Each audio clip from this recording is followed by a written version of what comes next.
found the Book of Five Rings very fascinating, for many reasons, the first being the man who wrote it. Miyamoto Musashi was a very exceptional man. Musashi was born in 1584 and died in 1645 at the age of 61, from natural causes. That he didn't die in combat is probably the most impressive achievement of his life, as he fought and was undefeated in 60 duels, and this expertise just comes through in the writing in the Book of Five Rings. Musashi's career mostly took part during the Edo period of late medieval Japanese history, which is also known as the Tokugawa period, where the Tokugawa shogunate had established control of Japan and proceeded to consolidate their control and centralize their rule.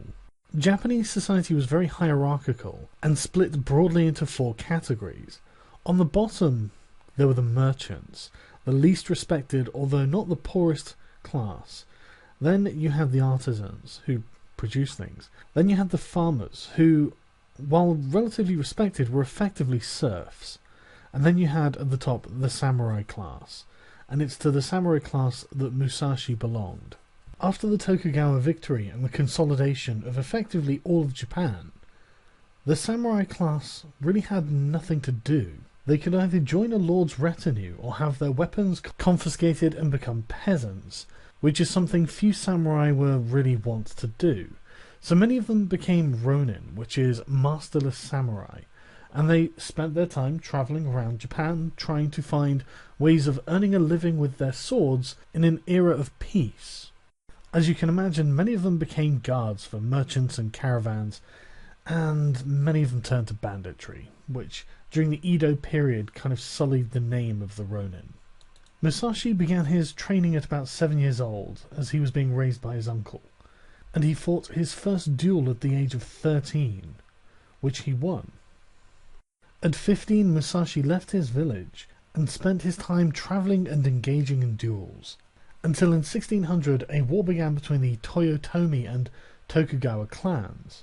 Musashi signed up for the Toyotomi's Army of the West, as his family owed allegiance to their allies, so he was actually on the losing side in this war. He fought in several battles until the war was eventually concluded with the Tokugawa victory. After the war for about a decade, Musashi travelled all over Japan as part of a Musha Shyugo, which is a warrior pilgrimage during which he honed his skills with duels. It's important to note that most of these took place with wooden swords called bokken, so were not lethal duels, but some of them were.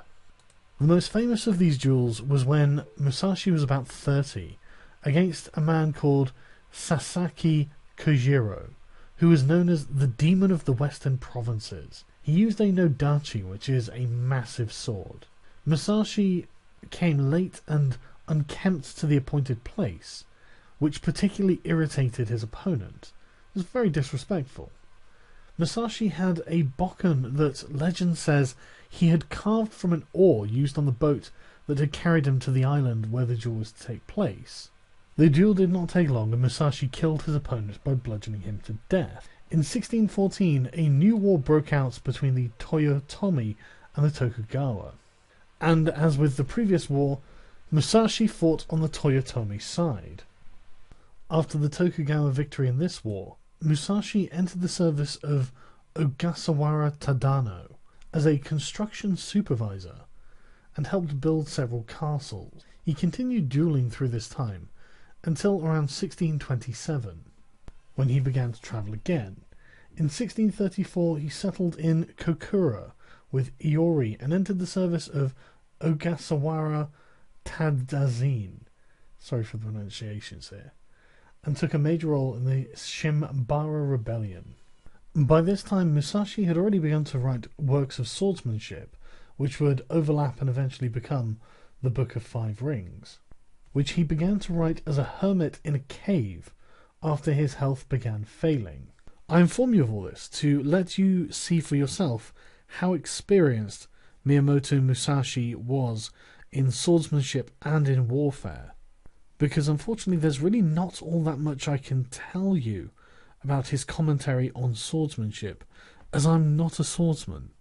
I can't tell you how useful his tactical advice is, so all I can do really is look to his magnificent wealth of experience and say, well, he probably knew what he was talking about. What I can comment on are his pedagogical methods and his down-to-earth style, which fill me with confidence that he was a man who knew what he was talking about. One of the first things I noticed with the Book of Five Rings is that Musashi puts a lot of onus on the reader to do their own research, and he says this in no uncertain terms after almost every point he makes, and I think this is absolutely lovely. For example, when talking about the 5 approaches, he literally says, "I cannot describe in detail how to use these 5 approaches. You must become well acquainted with my in harmony with the longsword way, learn large-scale timing, understand the enemy's longsword, and become used to the 5 approaches from the outset. You must consider all of this carefully." He always takes great care to explain that there's only so much that he can do with the written word when talking about swordsmanship, and that to become a great master, the student is going to have to spend a lot of time reflecting on what he means and practicing on their own. Another theme through the work that I particularly enjoyed was the no-nonsense pragmatism that Musashi advocates for. He's completely against wasting your own time, which is summed up neatly in the phrase, "do nothing that is of no use." So no flourishes, no fancy dancing, no silly footwork, nothing that takes energy from you that does not end up with you cutting your opponent, which is entirely his main thesis behind the book. All you are there to do when you are holding a sword in a duel is kill your opponent. If what you are doing is not going to cut your opponent, or allow you in the next strike to cut your opponent, don't bother doing it. He also has no time for tricks or nonsense from other schools. The things that bind the person into a rigid form of fighting styles. And he actually says, you need to be flexible. Don't become rigid. And for example, when another school says, you must look at this position, or you must look at this sword, you must look at their eyes, and his response is, in the way of strategy, when you have fought many times, you'll easily be able to appraise the speed and position of the enemy's sword, and having mastery of the way, you'll see the weight of his spirit. In strategy, fixing the eyes means gazing at the man's heart. He's saying, know your enemy. You don't have to just focus entirely on the sword. If you focus on the small details, then you will, as he says, neglect important things, and victory will escape you. It's very similar to his advice about speed. He's talking with an air of someone who is clearly more experienced than the strategists or the swordsmen he's talking about.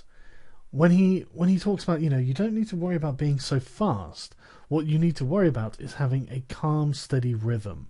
That will dictate the warrior's success. He speaks like an old, experienced master, as one would expect, I suppose. He has absolutely no time for vagaries or superstition or unnecessary nonsense. For example, on page 17 he says, "The way of the warrior does not include other ways, such as Confucianism, Buddhism, certain traditions, artistic accomplishments, and dancing." There's nothing extraneous in Musashi's teachings. And he says constantly, littered throughout the text, you must practice constantly. I particularly found his distinction between swordsmen and strategists interesting as well. The fact that, in his mind, swordsmen are merely fencers. They're people who go around and probably perform the other arts to create the sort of illusion of expertise, whereas a strategist, like himself, does nothing else but swordsmanship. There's no need to create any kind of illusion of expertise, because the only thing he knows is expertise. And this comes across so well throughout the entire piece. He at no point devolves into unnecessary flowery and ambiguous language, or at least not that I can remember. He's always very much on point, or if he can't do something, he says, I can't describe this to you. You're simply going to have to learn it. And it really comes across when you read about the historical details of his life. For example, with his duel with the demon of the Western Provinces, Sasaki Kojiro, he uses a sword made from an oar when the guy was fully armed with a nodachi, a giant razor-sharp longsword. And he just rows over, confidently goes to the fight, wins in short order, and leaves. He knows he's going to win. And he knows he's going to win because he doesn't have any superstitious mumbo-jumbo. He doesn't have any pseudo-superstitious nonsense about foot positioning or eye contact or anything like that. He has just got a very, very direct and pragmatic style. I also find it interesting that almost everything in the book is a principle that can not only be applied in different situations, but can also be expanded out to the realm of armies. And so when you have 10,000-a-side battles, as he says, these things still hold true. You might have to modify them slightly, you might have to apply them in a slightly different way, but they're still a universal constant. And in addition to this, both with dueling and with battles, the scenery and the terrain are the most, well, probably second most important thing to pay attention to. And this is something we know from Western military tactics as well. Being able to choose the battlefield is half of the battle, if not more, as can be evidenced by Hannibal at Trebia and Trasmene. And finally, the Book of the Void, the last book, the shortest book by a long way, is a very interesting thing to have in this work. I like the way he differentiates between people who don't understand something that exists and therefore try to write it off as something that isn't necessary, and someone who understands everything that there is to understand and understands what doesn't actually exist, and so knows that they don't need to worry about these things that don't exist, whereas someone who doesn't really actually objectively understand the situation will have blind spots or weaknesses in areas that they think don't matter or necessarily don't exist because they were unable to grasp them without spending enough time to understand them, I presume. It seems as if it's going to be esoteric nonsense, but it's actually incredibly relevant. And he's really just saying you've got to know, what you don't know, and what there is left to know, and the limits of that. It's very, very important and can definitely be applied to modern day, and to almost any philosophical discipline, really. So to summarise, I very much enjoyed Miyamoto Musashi's The Book of Five Rings. I found it to be a very grounded and very useful book from a variety of perspectives, and it really gave you a feel for the author himself. It's easy to see how he probably would have been a very sensible and useful man to have around.